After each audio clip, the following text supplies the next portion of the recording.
안녕하십니까. 이번 2022년 첫 강좌를 맡게 된 구리 고운한의원 최국현 원장입니다. 오늘 뭘 할까, 어떤 내용을 강의를 할까 하다 주제의 고민이 좀 많았습니다. 근데 인간이 가장 중요한 꼭 힘든 통증이 있는 또 아픈 기관을 찾는 것이 맞겠다고 생각하고, 일상생활에서 제일 크게 도움이 되는 곳이 소화기관이라 소화기에 대해서 오늘 말씀드리려고 합니다. 이 제목을 좀 붙였는데요. 소화기인데요. 우리 몸의 배터리라고 이름을 좀 지어봤습니다. 이 소화기는 결국 우리 몸의 배터리죠. 우리 몸이 에너지를 흡수하고 그 흡수된 에너지를 또 전신에 발휘하게 하는 중요한 기관이 소화기이기 때문에 배터리라고 지어봤습니다. 예전에 핸드폰 보면은 우리 배터리 용량들이 정해져 있었죠. 대용량, 중용량, 소용량 이렇게. 그래서 갈아 끼고, 그거 아시는 분은 여기 안 계신 것 같습니다. 다 젊으신 분들이라. 그래서 그렇게 있는데 우리 사람도 마찬가지로 이 소화기관은 용량이 크신 분이 있고, 중간 용량 있으신 분이 있고, 또 작은 용량으로 되신 분이 이미 있습니다. 즉 타고난 기관 자체의 크기가 정해져 타고납니다. 물론 살면서 그 기관들의 변화가 생길 수는 있습니다. 하지만 원천적인 문제는 바뀌질 않습니다. 그래서 그거에 대해서 오늘 주제를 삼아 봤고요. 저는 동국대학교 한의과대학을 졸업을 했고요. 저는 구리시 한의사 회장을 했습니다. 또 경기도 한의사회 양무이사를 10여 년 정도 했었고요. 총무이사는 한 6년 정도 했습니다. 또 전 대한한의사협회 양무위원, 재무위원을 했습니다. 현재는 구리 엘마트에 있는 우리나라에서 제일 큰 주차장을 갖고 있는 한의원을 운영하고 있습니다. 자, 목차를 보겠습니다. 목차는 이 순서는 그냥 중요하진 않지만 대체적으로 이런 것을 말씀드리고 싶다는 제 생각을 적어놨고요. 첫 번째, 소화기는 소화기인데 그러면 지금 현재 서양의학에서 바라보는 소화기하고 한의학적 소화기가 뭐가 같은지 뭐가 틀린지에 대해서 좀 설명을 드려야 될 것 같고, 두 번째는 왜 또 우리 몸의 소화기가 배터리인가에 대해서 좀 말씀을 드리고, 그렇다면 세 번째에서는 이런 소화기에 대해서는 어떤 질환들이 있는지, 또 어떤 한의학적 질환들이 있는지에 대해서 좀 설명을 드리고, 네 번째는 질환이 있으니까 결국 약이 있겠죠. 그 약물에 대해서 설명을 드리는데 너무 많기 때문에 좀 편하고 값싸고 또 가까운 한의원에서 이용할 수 있는 보험약 처방들을 주로 대표해서 좀 말씀드리고자 합니다. 또 하나, 이 소화기에 대해서 어떻게 관리를 해야 되겠는데, 소화기에서 제일 크게 문제가 되는 것들이 무엇인지, 스트레스죠. 스트레스에 대한 문제들, 그 다음에 이 봄철에 소화기가 가장 약한 계절인데 이때 어떻게 관리해야 되는지, 그것으로 오늘 강의를 마무리하려고 합니다. 먼저 서양의학과 같거나 다른 한의학의 소화기라고 적어봤습니다. 같거나 다른은 소화기뿐만 아니라 모든 장부에 대해서 한의학과 서양학은 같거나 다른 것들이 굉장히 많습니다. 지금 요새 근래 보면은 요번에도 그렇지만은 서양의학과, 즉 의사협회와 한의사협회가 굉장히 많이 다투고 하는 것들을 많이 보셔서 이젠 소리도 듣기 싫다 하시는 분들이 많으신데요. 이 다툼은 밖에서는 어떻게 보면 다툼으로 보일 수도 있지만, 모든 학문에 대해서 옆 사람과 타협해 나가고 합쳐 나가는 과정이라고 생각하시는 것도 바람직한 민주적 절차죠. 그런 것으로 보시면 될 것 같고, 또 하나는 그런 과정 속에서 색깔은 다르지만 어쨌든 목표는 사람을 어떻게 값싸고 안전하게 치료할 것인가에 대한 목표는 두 협회가 다 같다고 생각하시면 될 것 같습니다. 지금 슬프게도 우크라이나 전쟁이 한창인데 우크라이나 지역에서도 환자는 적 알을 가르지 않고 다 치료를 하고 있죠. 이것이 결국 의학에 대한 기본적인 입장이고 그것이 무너지면 세상이 굉장히 무너지겠죠. 일단 한의학의 개념상부터 좀 말씀을 드리면 한의학에서 뿐만 아니라 우리 말에는 많은 한의학 용어들이 녹아져 있죠. 왜냐하면 우리는 우리나라 사람이니까. 우리가 보통 오장육부라고 하죠. 오장육부. 오장육부인데 다들 아시는 듯 하면서 또 모르는 것이 또 있으시죠. 오장육부에 대한 것에 대해서 정확히 알지는 못하세요. 근데 뭐 오장, 육부 이렇게 나는데 장과 부라는 것이 나눠지는 건데 장은 무엇이고 부는 무엇이냐? 장은 그 자체로 기능을 하는, 즉 무언가 담아내고 만들어내는 기능들을 하는 것을 장이라고 합니다. 부는 전혀 만들진 않아요. 다만 그곳을 거쳐서 나가거나 또는 그곳에 대해서 거쳐서 지나가는 그런 것을 부라고 합니다. 부반장할 때 부자가 아니고요. 그래서 오장은 보통 간, 심, 비, 폐, 신. 우리 간, 심장, 또 비, 폐, 신이 신장이 거기에 들어가 있고요. 육부는 담낭, 소장, 대장, 위, 방광. 여기까지는 알겠는데 맨 마지막 하나가 삼초라는 기관이 있습니다. 한의학에서는. 이것이 서양학과 굉장히 많이 다른 기관이에요. 삼초라는 기관을 하나 더 갖고 있습니다. 그래서 보면은 아까 장에는 비가 있고 뒤에 부에는 위가 들어가 있는 것을 알고 계실 거예요. 그래서 한의학적 소화기는 위라는 소화기 자체만을 보진 않고 비위라는 소화기를 두 가지를 갖고 있습니다. 우리말에 비위 상한다는 말이 아주 대표적인 말이죠. 그럼 비는 어떤 문제를 갖고 있고 위는 어떤 일을 해내느냐? 비는 가장 쉽게 설명드리면 입맛이 당기고 안 당기고를 결정하는 기관입니다. 입맛이 당겨야 사람이 뭐 음식을 먹겠죠. 우리 살다 보면 소화는 안 되는데 입맛이 당기는 경우가 있고요. 또 입맛은 막 당기는데 소화가 하나도 안 되는 경우도 겪으신 적이 있으실 거예요. 이런 경우가 두 가지 기관이 다르기 때문에 나타난다고 한의학은 생각을 했고, 그래서 원초적인 문제, 즉 입맛이 있고 없고가 더 중요한 문제라고 보고 한의학의 소화기 내과학은 비계내과학이라고 합니다. 위계내과학이라고 하지 않고. 그래서 비를 더 중시하는 경향을 갖게 되고 학문적으로도 비에 대한 문제가 훨씬 더 중요한 상황들을 가져요. 일단 지금 여기 써드린 것은 동의보감에 나와 있는 것을 그대로 그냥 써드린 겁니다. 비는 무게가 뭐 두근세냥 이렇게 쭉 읽는 건 재미가 없겠죠. 이건 보시면 될 것 같고 어쨌든 크고 무겁습니다. 위는 뭐 원래 크기는 요만큼인데 훨씬 더 늘어날 수 있고 음식물은 한 3말 정도, 3말 반 정도를 담을 수 있다고 되어 있어요. 즉 동의보감에서 써 있는 것은 그 당시에도 해부학을 했었고 해부학을 해서 그 사이즈를 재고했다는 것을 의미합니다.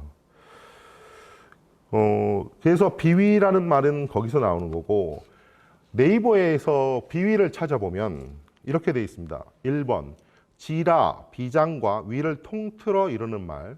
2번 음식물을 사겨내는 능력.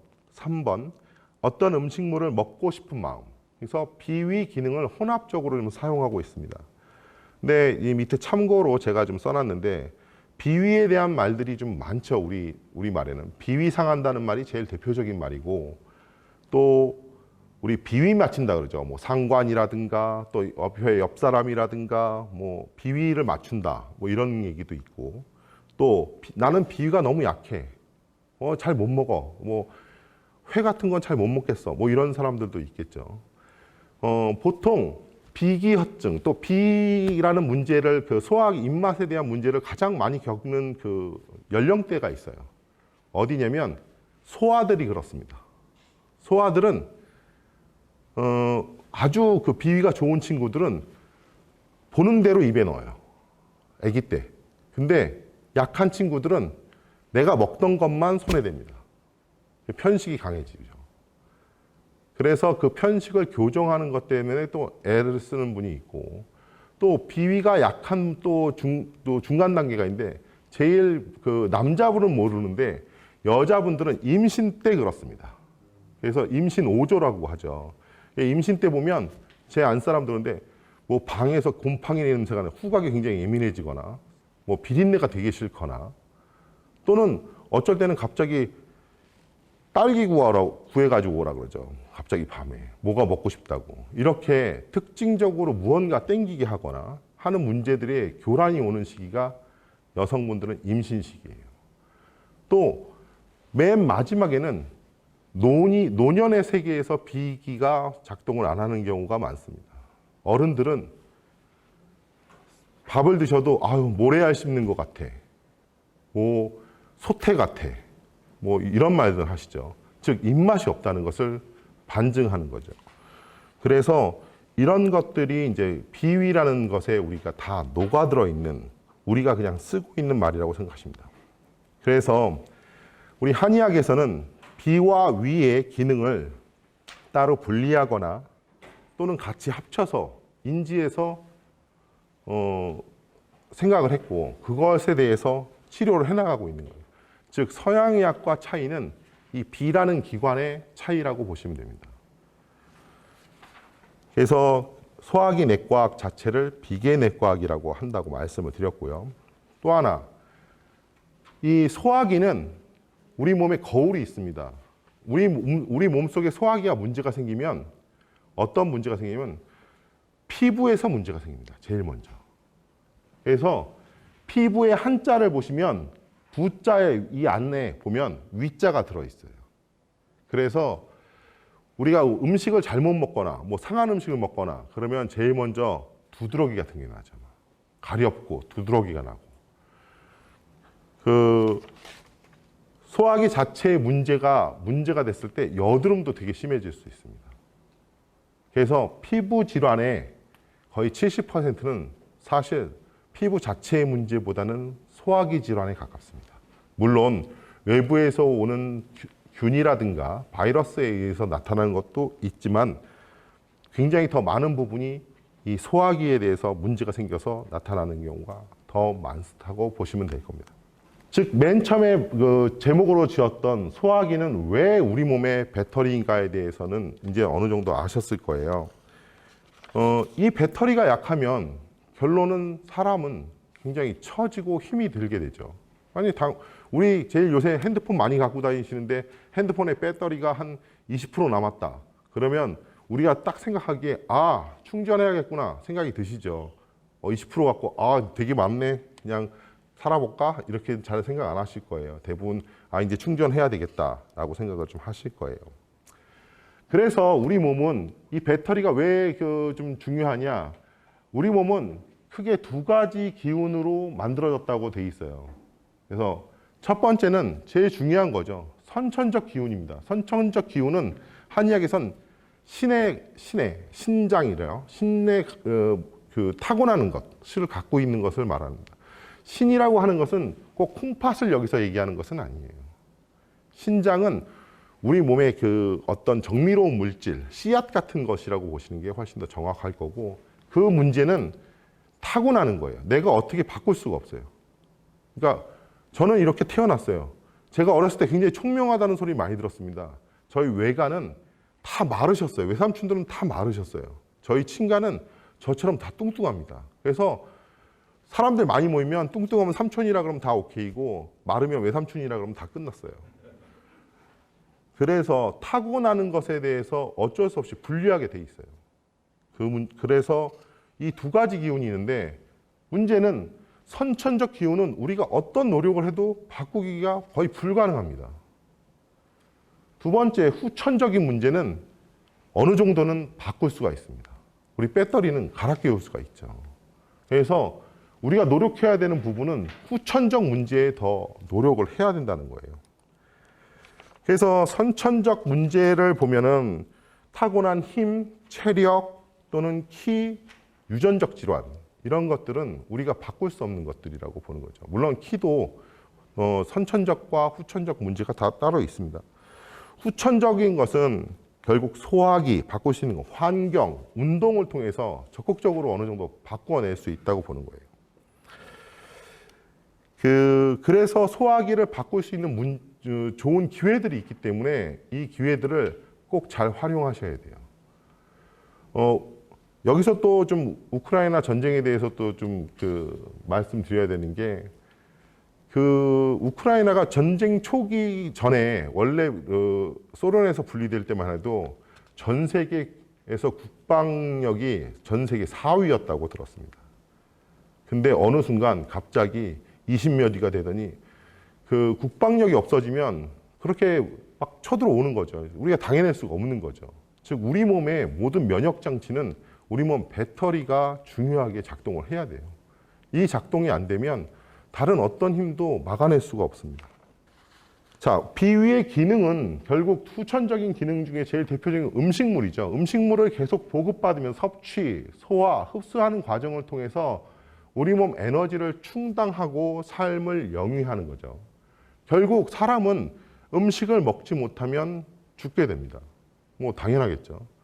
이 차이는 좀 꽤 많아요. 보통 이게 얼만큼 죽냐 사냐 이런 거에 대해서 내용은 많은데, 사람이 제일 목숨과 관련된 것 중에 제일 첫 번째는 사실 공기입니다. 공기는 5분 정도면 거의 불가능하게 가까우니까요.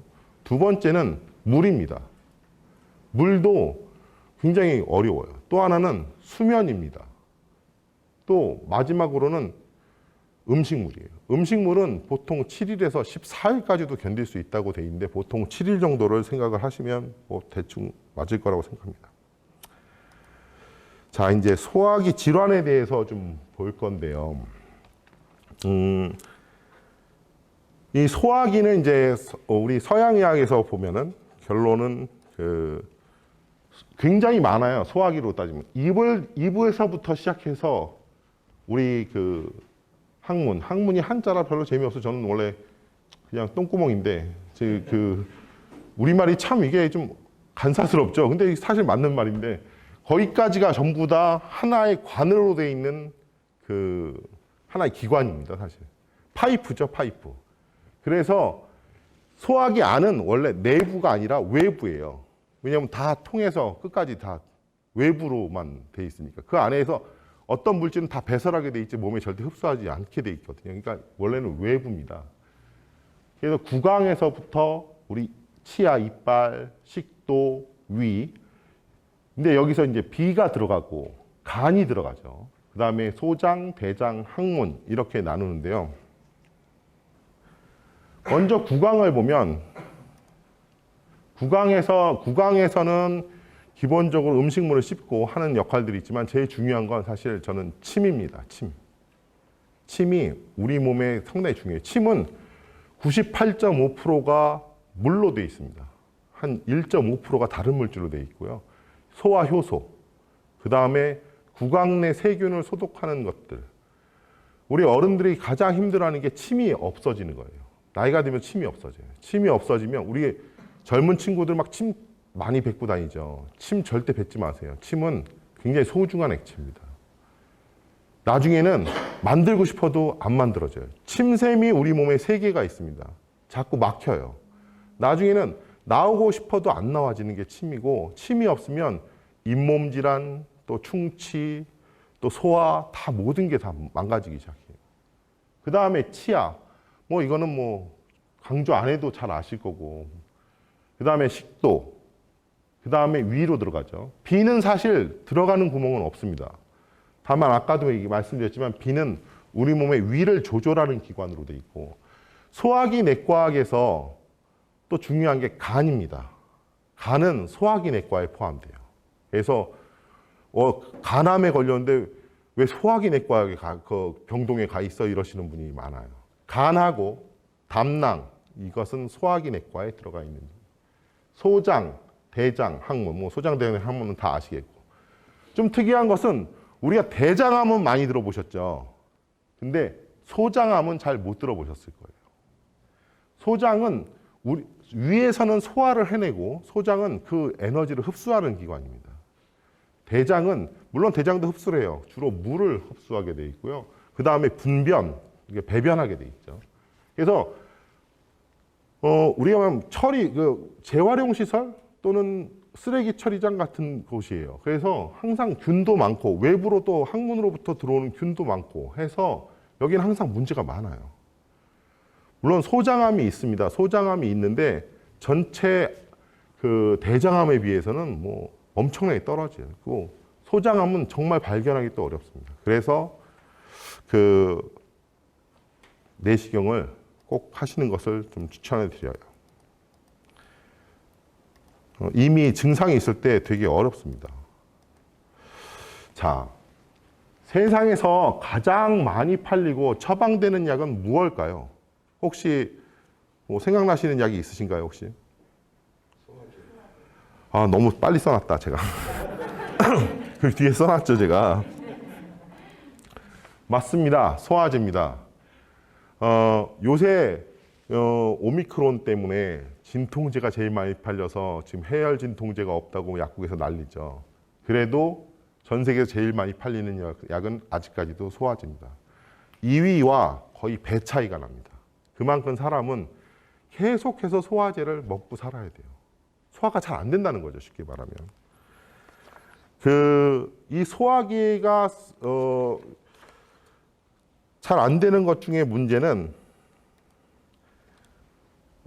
소화제를 또 소화 안 돼서 먹지만 우리가 받는 약들 중에 뭐 감기약을 받던 또 무슨 관절이 아파서 무슨 약을 받던 또 정형외과적으로 뭐 아파서 받던 모든 약에 보면 항생제 들어있고요, 뭐 소염제 들어있고 진통제 들어있고 그다음 꼭 소화제가 들어있어요. 왜 또 소화제를 주지? 위염, 위산과다 뭐 하면은 위장 보호제 들어있고요, 또 소화제 또 들어있어요. 이런 것처럼 약에도 다 같이 쓰이는 게 소화제예요. 그러니까 엄청난 양으로 팔리고 있겠죠. 이 소화제 종류도 상당히 많습니다. 그래서 그만큼 이 우리 소화기는 항상 문제를 안고 있어요. 매일같이. 왜냐하면 사람은 매일같이 요새는 새끼 드시는 분 많지 않다 그러지만 어쨌든 한두 끼라도 먹어야 되고 물도 마셔야 되고 아까 말씀드렸듯이 외부로 통해 있다 그랬죠. 그러니까 외부에서 균도 많이 들어오고 엄청나게 문제가 많아요. 그래서 만약에 우리가 보통 병원 가면 역류성 식도염이십니다, 뭐 위염입니다, 이거 많이 진단을 받고 약도 많이 드세요. 그러면 염증이 있다는 것은 뭔가 까져 있고 염증이 있고 부풀어져 있다는 뜻이죠. 그러면 외부에 있으면 아예 외부에 있으면 소독약으로 소독하고 약 바르고 반창고 붙이면 훨씬 편하겠죠. 근데 얘는 어쨌든 붙일 수가 없어요. 소독을 할 수도 없고. 그러니까 거기다 또 매일같이 매일이 아니라 몇 시간마다 계속 일을 해야 돼요. 우리 상처 나가지고 샤워할 때만 상처 나면 몰랐다가도 따가워 보면 언제 상처 났지 이렇게 보잖아요, 보통. 그런데 물만 닿아도 이렇게 아픈데 얘는 얼마나 아프겠어요. 그래서 항상 문제를 안고 있고 그 문제가 생기면 오랫동안 치료해야 돼요. 외부에 있는 것보다. 오랜 시간을 치료해요. 그래서 보통 감기약은 뭐 5일분, 7일분 주시지만 뭐 역류성 식도염 위염약은 적어도 뭐 보름치, 한 달치, 뭐 심할 땐 3달치씩도 드려요.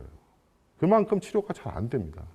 이거는 뭐 한약도 마찬가지예요.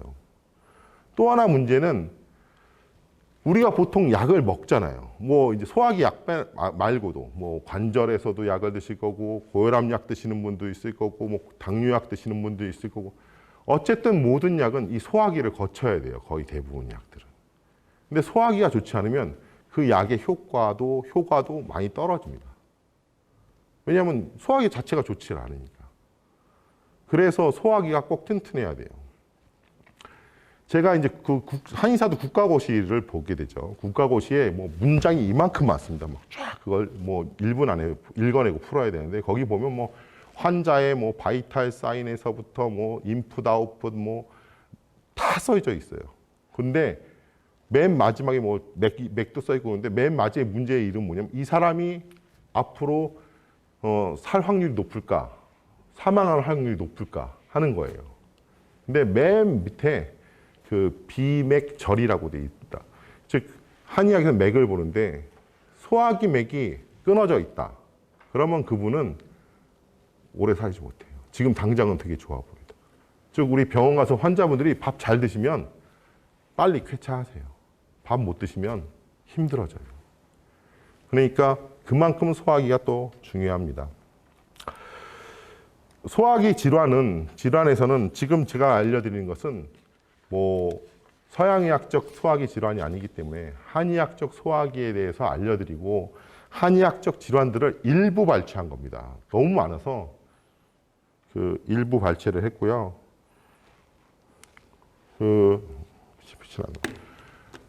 맨 처음에 제가 약간 오렌지색으로 한 거는 우리가 제일 많이 이제 알거나 아픈 거예요.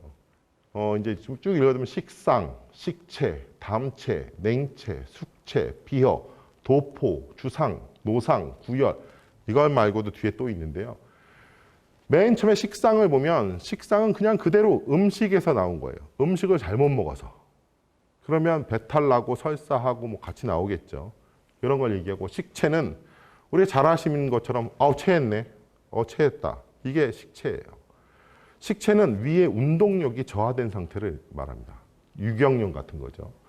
담체, 냉체, 숙체 다 체증이에요. 다만 식체와 다른 것은 담은 그동안 쌓여 있는 거예요. 우리가 요새 모 병원에서 이제 위담증이라고 많이 하죠. 위에 담이 있다고 많이들 말씀하세요. 전혀 옛날 같으면 다 알아듣는 말이지만 지금은 현대라 조선말이 좀 어렵죠. 결국 무언가 쌓여서 만드는 걸 얘기하고요. 냉체는 그야말로 더운 여름에 찬 것을 급격히 먹어서 갑자기 체하는 경우가 있어요. 이걸 냉체라고 하고요.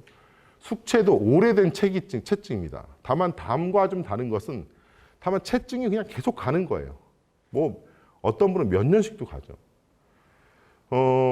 경험상 제가 한 10년 전쯤에 저희 한의원에 한 환자분이 찾아오셨어요. 그때 나이는 한 50살 초반쯤 되셨고 여자분이셨고요. 그분은 저한테 저오기 전까지 한 5, 6년을 죽만 드셨대요. 하나도 못 드시고 김치도 못 드신대요. 그래서 그때 오셨을 때 몸무게가 38kg 정도 되셨어요. 그러니까 사람이 엄청 괴로웠죠. 체기가 너무 오래 간 거예요. 그러면 거의 아무것도 섭취를 못 하세요. 그래서 그분은 이제 치료도 오래 걸렸죠, 당연히. 한 3년 정도 걸렸던 것 같아요. 지금은 아주 체중도 많이 늘으셨고 아주 좋은 상태로 계십니다. 비허는 아까 말씀드린 대로 비 자체의 문제 때문에 소화가 입맛이 없는 거죠, 쉽게 말해서. 좀 특이하게 도포라는 것이 있어요, 도포. 도포는 뭐 이게 있는 것이 아니라 밥은 먹어요. 근데 소화 시간이 굉장히 오래 걸리는 거예요. 우리 그런 경우 있죠. 오랫동안 걸려야지 소화가 되는 경우. 뭐 며칠도 걸릴 수도 있어요. 그리고 헛배가 부르죠. 가스, 창만이라는데 막 배가 불러오고. 뭐 자꾸 조금 있으면 토할 것 같고. 근데 토하진 않아요. 이런 것을 도포라고 합니다. 주상은 뭐 여기 계신 남자분들 다 아시겠지만 술 먹고 이제 배탈 설사 하시는 걸 말씀드립니다. 노상은 아주 일이 많아서 힘들면 소화가 안 됩니다. 노동을 많이 한 상황에서는 소화력이 급격히 떨어지고 문제가 생겨요. 구열이라는 것은 있는데요. 이게 요새 오미크론 같은 증상들인데 열이 오래 가면 소화가 안 됩니다. 그래서 이런 정도로 말씀을 드렸고요. 또 이 주황색으로 아까 제가 말씀드린 귤색으로 되어 있는 것은 요새 많이들 쓰는 많은 질환이라고 말씀드렸죠. 탄산과 조잡이라는 것이 있습니다. 탄산 조잡은 현대 질병명으로 하면 역류성 식도염과 위염 같은 거예요. 속 쓰린 거예요. 신물 올라오고. 근데 조잡은 뭐 배는 고픈 것 같아. 또 안 고픈 것 같아. 또 아픈 것 같아. 안 아픈 것 같아. 이렇게 왔다 갔다 하는 것들을 얘기를 해요. 애기는 트림입니다. 트림. 또 조보는 이제 치료의 방법인데 비위 자체를 우리 보약으로 치료하는 거죠. 오랫동안. 유상한은 상한이라는 한의학적 용어가 있습니다. 상한은 한기에 상했다는 건데요. 즉 감기 같은 것들을 얘기를 하죠. 근데 이 상한에 보면은 상한에 유사한 증상, 감기 걸리면 소화 안 되고 막 그러죠. 체한 것 같고 이런 것은 좀 따로 다루고 있고요. 또 구토설사, 토사광란이라고 하죠 우리가. 이런 것들도 소화기 질환의 아주 대표적이고 현재까지도 뭐 당연히 쓰는 용 뭐 많습니다. 한의학에서 쓰는 그 약들은 지금 여기 제가 잠깐 뽑아온 건데요. 좀 여러 가지 겹쳐 있어서 좀 죄송한데 제가 이게 애플에서 그 윈도우로 바꾸면서 좀 문제가 생겨서 좀 그런데 많은 것 중에서 좀 골라왔습니다. 평위산, 향사평위산, 인삼양위탕 뭐 조선말들입니다. 근데 이런 약재들이 우리가 보통 한의원에서 많이 쓰고 있는 약재고 제가 귤색으로 되어 있는 보중익기탕이라는 약을 전 굉장히 좋아하는데요. 보중익기탕 이름도 그대로 써 있죠. 보중 가운데를 보호하고 기운을 더한다는 약입니다. 오래돼서 소화가 잘 안 되거나는 즉 어른들 같은 경우에는 보중익기탕 또 아이들도 이 보중익기탕을 저는 굉장히 많이 쓰는 약입니다. 아까 또 그 위에 말씀드렸던 약들 중에서 평위산, 향사평위산, 그 다음에 뭐 이진탕, 보중이기탕이라는 약들, 육군짝탕도 마찬가지인데요. 이런 약들은 한의원에서 가시면 가볍게 보험약으로 처방받으실 수 있습니다. 보험약으로 처방받으실 수 있고 굉장히 보험약도 효과가 좋습니다. 저는 보험약 많이 사용합니다. 그래서 뭐 2주분씩 처방하고 그래서 많이 잘 드시는 분이 있고 요새는 한약이 먹기가 힘드시다는 분이 많죠. 요새는 알약으로도 나와 있고 또 짜먹는 약으로도 나와 있습니다. 물론 또 가루약을 선호하시는 분이 있어서 가루약도 나와 있습니다. 그래서 좀 편한 대로 처방을 받으시는 게 좋을 것 같아요. 가까운 한의원에 모두 구비되어 있지는 않겠지만 보통은 다 많이 사용을 하십니다. 또 이제 아까 중요했던 식체, 탄산 조잡, 구토설사 근데 식체에서는 급성에서는 주로 우리가 평위산, 바로 체했을 때는 평위산, 지출환, 이진탕이라는 약을 주로 많이 씁니다. 우리가 보통 병원 한의원 가면 뭐 개업 선물로 뭐 소화제 주고 많이 그러시죠. 그게 보통 지출환입니다. 지자는 우리가 지실이라는 한약재가 있습니다. 지실은 탱자입니다. 탱자가 소화력에 상당히 좋습니다. 급격히 체했을 때. 또 만성적, 아까 말씀드린 것처럼 만성적으로 소화가 잘 안 되고 오랫동안 그랬던 것은 보중이기탕, 또 보화환이라는 약을 주로 많이 씁니다. 그래서 우리 한의원 이름 중에 뭐 보화자 들어가는 한의원도 굉장히 많습니다. 뭐 보화당 한의원, 뭐 보화 한의원 이런 경우가 굉장히 많아요. 그래서 그런 것들도 좀 쓰고 있고요. 우리 아까 말씀드린 탄산 조잡, 주로 역류성 식도염이라든가 또는 위염에서는 이진탕이라는 것과 향사평이산이라는 약을 주로 씁니다. 그럼 평이산과 향사평이산은 뭐가 좀 틀리냐? 향사라고 써 있는 건 다 약재 이름인데 향부자라는 약과 사인이라는 약이 좀 들어갑니다. 근데 향부자라는 약은 좀 더 스트레스에 좀 관련된 것들을 해서 약을 쓰게 돼 있어요. 그래서 주로 위염과 역류성 식도염은 위산 과다의 원인이 있지만 그 위산 과다의 원인이 스트레스랑 많이 연결돼 있어요. 구토설사. 일단은 구토하고 설사는 뭐 잘못 먹으면 우리가 뭐 지금도 요새 오미크론도 설사를 많이 유발하는데요. 나쁜 병균을 빼내기 위해서 우리 옛날에 이질 뭐 이런 것들도 다 설사를 하게 돼 있죠. 설사를 급격히 멈추는 것은 좋은 방법은 아닙니다. 어느 정도 빼주는 게 좋아요. 다만 물 섭취를 많이 해야 되겠죠. 이온이 많이 부족하거든요. 그래서 물 섭취를 많이 해야 되고 그럴 때 쓰는 것이 불환금 전기산입니다. 제가 한약명 이름 중에 굉장히 좋아하는 약인데요. 이게 불환금이 한자로 쓰면 그대로 금은 금입니다. 그래서 많은 돈하고도 바꾸지 않겠다는 약입니다. 그래서 주로 배탈을 멈추게 하고 속을 편안하게 하고 하는 약의 대표적인 약 중에 하나입니다. 또 제가 많이 쓰는 약 중에도